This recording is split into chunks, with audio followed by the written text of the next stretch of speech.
இப்பதான் மனோஜுக்கு சரியான தண்டனை கிடைச்சிருக்கு அப்படின்னு நினைக்கிறவங்க மறக்காம நம்ம வீடியோக்கு லைக் பண்ணிட்டு கமெண்ட்ல சொல்லுங்க. என்னன்னு பார்த்தீங்கன்னா, அந்த ஃபினான்சியர் வந்துட்டு மனோஜ் மேல கம்ப்ளைண்ட் குடுத்துருப்பாங்க. அவங்க அப்பாவோட சைன இவன் போட்டு போலியா சைன் போட்டு குடுத்துட்டான். என்கிட்ட வந்துட்டு கடன் வாங்கியிருக்கிறான் அப்படின்ற மாதிரி கம்ப்ளைண்ட் குடுத்துருப்பாங்க. அப்போ என்னை ஏமாத்திட்டான் அப்படின்ற மாரி கம்ப்ளைண்ட் குடுத்துருப்பாங்க. அதனால மனோஜ வந்து அரெஸ்ட் பண்ணிட்டு போயிருவாங்க. ஆனா இந்த மீனா என்ன பண்ணுவாங்க அப்படின்னா, சிந்தாமணி கிட்ட போயிட்டு சண்டை போடுவாங்க.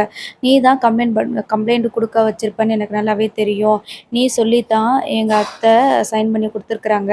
நீ இப்படி எல்லாரையும் ஏமாத்திட்டு இருக்கிற. நீ இப்ப கேஸ வாபஸ் வாங்கணும்னு சொல்றாங்க. அப்படிலாம் உன் இஷ்டத்துக்கு வாங்க முடியாது. அந்த ஃபினான்சியர் கம்ப்ளைண்ட் குடுத்தா நான் என்ன பண்ணுவேன்? நான்லாம் அப்படிலாம் வாங்க முடியாது" அப்படின்னு சொல்லி சொல்றாங்க.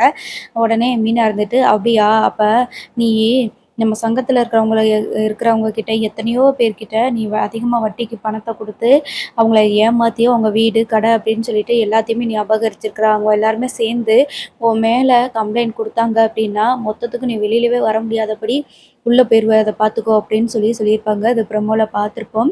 ஸோ அதுக்கப்புறம் என்ன நடக்கும்னு பார்த்தீங்கன்னா, சிந்தாமணி பயந்துட்டு ஃபினான்சியர் கிட்ட போயிட்டு சொல்லுவாங்க. அந்த மீனா எல்லாரையும் திரட்டி கொண்டு வந்து எனக்கு எதிரா செயல்பட வைக்கிறா. அதனால கம்ப்ளைண்ட்ட வாபஸ் வாங்கிருவோம். அப்படின்னு சொல்லி சொல்லுவாங்க. உடனே அந்த ஃபினான்சியரும் போயிட்டு கம்ப்ளைண்ட்ட வாபஸ் வாங்கிருவாங்க. மனோஜையும் ரிலீஸ் பண்ணிருவாங்க. ஸோ இதெல்லாம் மீனாவுக்கு தேவைதானா?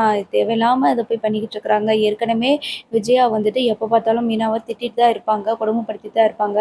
அப்படி இருந்தும் அவங்க போய் மனோஜ எப்படியாவது வெளியில கொண்டு வரணும்னு சொல்லிட்டு, முத்துவும், மீனாவும் தான் எல்லா வேலையும் பார்த்துக்கிட்டு இருப்பாங்க. இது எதுக்காக மனோஜ் மேல கம்ப்ளைண்ட் குடுத்துருக்காங்க அப்படின்னா, மீனாவும், முத்துவும் நல்லா சம்பாதிக்க ஆரம்பிச்சுட்டாங்களே! இப்படியே அவங்க சம்பாரிச்சு பணத்த குடுத்துட்டே இருந்தாங்க அப்படின்னா, ஒரு வேள அவங்க நம்ம சொன்ன டேட்டுக்குள்ள 48,00,000 குடுத்துருவாங்களோ அப்படின்னு பயந்துட்டு தான், அவங்களுக்கு இடைஞ்சல் பண்றதுக்காக தான் இப்படியெல்லாம் பண்ணிக்கிட்டு இருப்பாங்க. ஆனா இதெல்லாம் தெரிஞ்சுக்கிட்ட ரோஹிணி வந்துட்டு சிந்தாமணி கிட்ட வந்து கேட்பாங்க. மனோஜ் மேல எதுக்கு கம்ப்ளைண்ட் குடுத்துருக்கீங்க ஆன்ட்டி அப்படின்னு சொல்லிட்டு வந்து கேட்பாங்க. அதுக்கு இல்லம்மா எல்லாமே உன் நல்லதுக்கு தான். அந்த முத்துவையும் மீனாவையும் அந்த வீட்ட விட்டு வெளியில விரட்டணும் அப்படின்னு நினைச்சேன். உன் மாமியாரு உன் கூட பிசினஸ் பண்ணக்கூடாதுன்னு சொல்லிட்டு, உன்னோட ஹஸ்பண்டுக்கு வந்துட்டு உன் புருஷனுக்கு வந்து லட்சக்கணக்கில பணத்த வாங்கி குடுத்துட்டா. அதுக்கப்புறம் அவங்க அப்பாவோட சைன உன் புருஷனே போட்டுட்டாரு. பிறகு என்ன பண்ண சொல்ற? அந்த ஃபினான்சியர் கம்ப்ளைண்ட் குடுத்துட்டான். இதுல என் மேல என்ன தப்பு இருக்குது? அப்படின்னு சொல்லி சொல்லுவாங்க.